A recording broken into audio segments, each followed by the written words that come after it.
Hi and welcome to my first ever video. I'm Lilybeth, makeup artist from A Beautiful Education. What I want to cover today is a Kiwi-style makeup trick, just a way that I remember how to use concealer.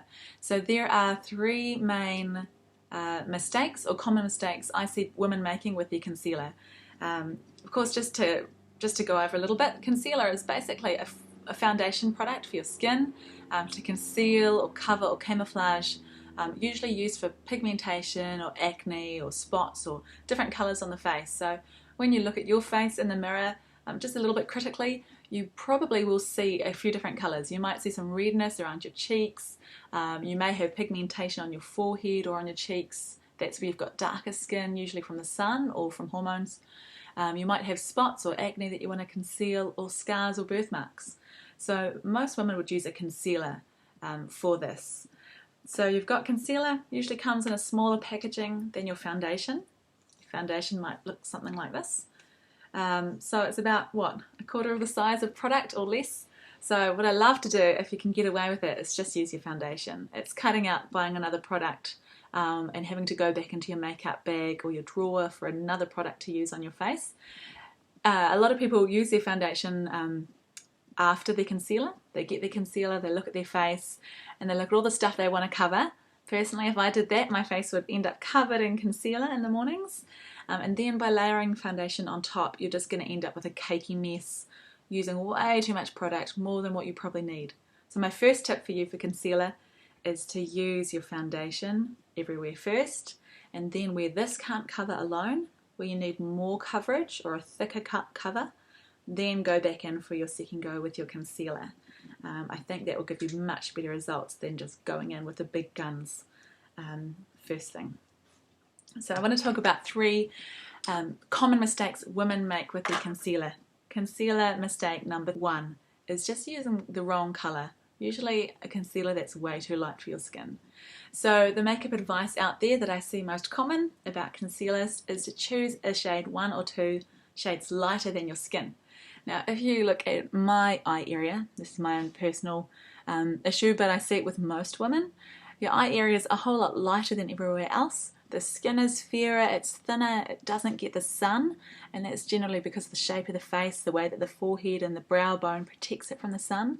And you may end up with this area in here that has got this kind of crescent-shaped blueness, or just really white, like a reverse panda eyes.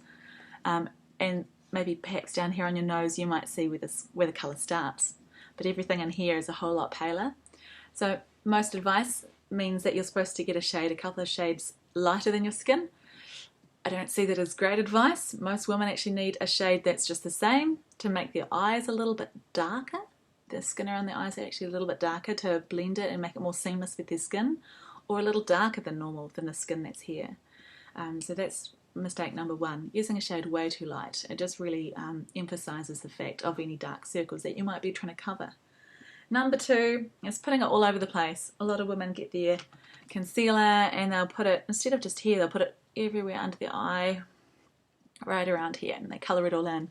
They might be have been taught to do a big V kind of shape, and that's the concealer line, that they area that they put it on.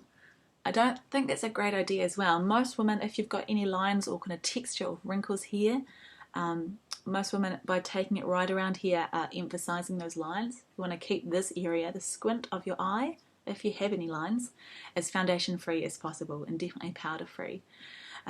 So if your dark colour is here, like it is for me, just apply it where it's the darkest, where you're trying to make it a little more even. So this is a Click pen. This is a Mary Kay one. There are a few different brands out there. So if I was going to use this little click pen, I might pop it in here, and that's about it. So that is my dark area. That's where I'm putting my concealer. If I put it everywhere, I'm going to lighten or tint the whole area, which means I've still got a dark patch down here. So I'm just doing it where I need it. Then take your finger or your brush. This is one of my new concealer brushes from Sigma. Very cool brush. Just acts like your finger really, and just pat it on. So the third common mistake that women make with their concealer After choosing a colour that's way too light for their skin and is going to emphasise their darkness, after putting it all over the place where they don't need it and still having the darkness showing through, the third most common mistake is blending it all away and stroking it out and basically taking off the product again. What you really want to do is pack the product on or push it into the area where you need it. So my Kiwi-style makeup trick is, if you have your concealer on, and you might be familiar with action songs or ringa waiata that Maori do with their hands. You've got this little action going on, hope and all that stuff. So you've got your concealer on, and just take your little ringa waiata hand, do your Maori dance and just pat it on. You really are just stippling it on. So again, you're not pulling it out or stroking it out so thin that you can't see it anymore. You're really getting the product on. And our Kiwi-style makeup trick for today is to remember the Maori dances and to just pat it on and to stipple it on. So that's our Kiwi-style makeup trick. And that's me for today. If you want more tips or personal makeup advice, visit my website www.abeautifuleducation.co.nz. Thanks.